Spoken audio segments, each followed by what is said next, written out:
Hi. ప్రతి month 5 minutes ఇలా చేయడం మూలన మన లైఫ్ సేవ్ చేసుకోవచ్చని మీకు తెలుసా? నేను doctor Saroja, fertility consultant, mom to be Vizag. ఈ రోజు ఫీమేల్ హెల్త్ సిరీస్ లో letter B, breast self examination. ప్రతి మంత్ క్యాలెండర్లో ఒక డేట్ మార్క్ చేసుకుని బ్రెస్ట్ సెల్ఫ్ ఎగ్జామినేషన్ చేసుకోవాలి. ఎప్పుడు చేసుకోవాలి, ఎలా చేసుకోవాలి? ఎగ్జామినేషన్ అనేది మనం బాత్ చేసినప్పుడు కానీ, డ్రెస్ చేంజ్ చేసుకున్నప్పుడు కానీ చేసుకోవచ్చు. ఏ స్టెప్స్ ఫాలో అవ్వాలి? స్టెప్ నెంబర్ 1, 2 బ్రెస్ట్లో మనం సైజ్లో కానీ, షేప్లో కానీ చేంజెస్ ఉన్నాయో లేదో చూసుకోవాలి. అలాగే స్కిన్ ఏమైనా డిస్కలరేషన్ వస్తుందా, ఆరెంజ్ పీల్ అపిరెన్స్ వస్తుందా, ఎక్కడైనా స్కిన్ ఇండెంట్ అయినట్టు, రిట్రాక్ట్ అయినట్టు ఉందో లేదో చూసుకోవాలి. Step number 2, nipple examination.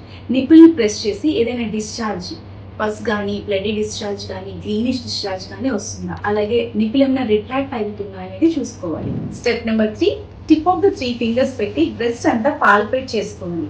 అయితే సర్క్యులర్ మోషన్లో కానీ, వర్టికల్ మోషన్లో కానీ పాల్పేట్ చేసి ఏదైనా లంప్ ఉందో లేదో చూసుకోవాలి. స్టెప్ నెంబర్ 4, యాక్సిల్లాని కూడా ఇదే విధంగా ఎగ్జామిన్ చేసుకోవాలి.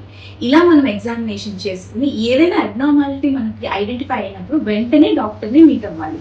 ఒకవేళ అబ్నార్మాలిటీ ఏమి ఐడెంటిఫై కాకపోయినా మనం ప్రతి మంత్ ఇది చేసుకోవడం మర్చిపోకూడదు.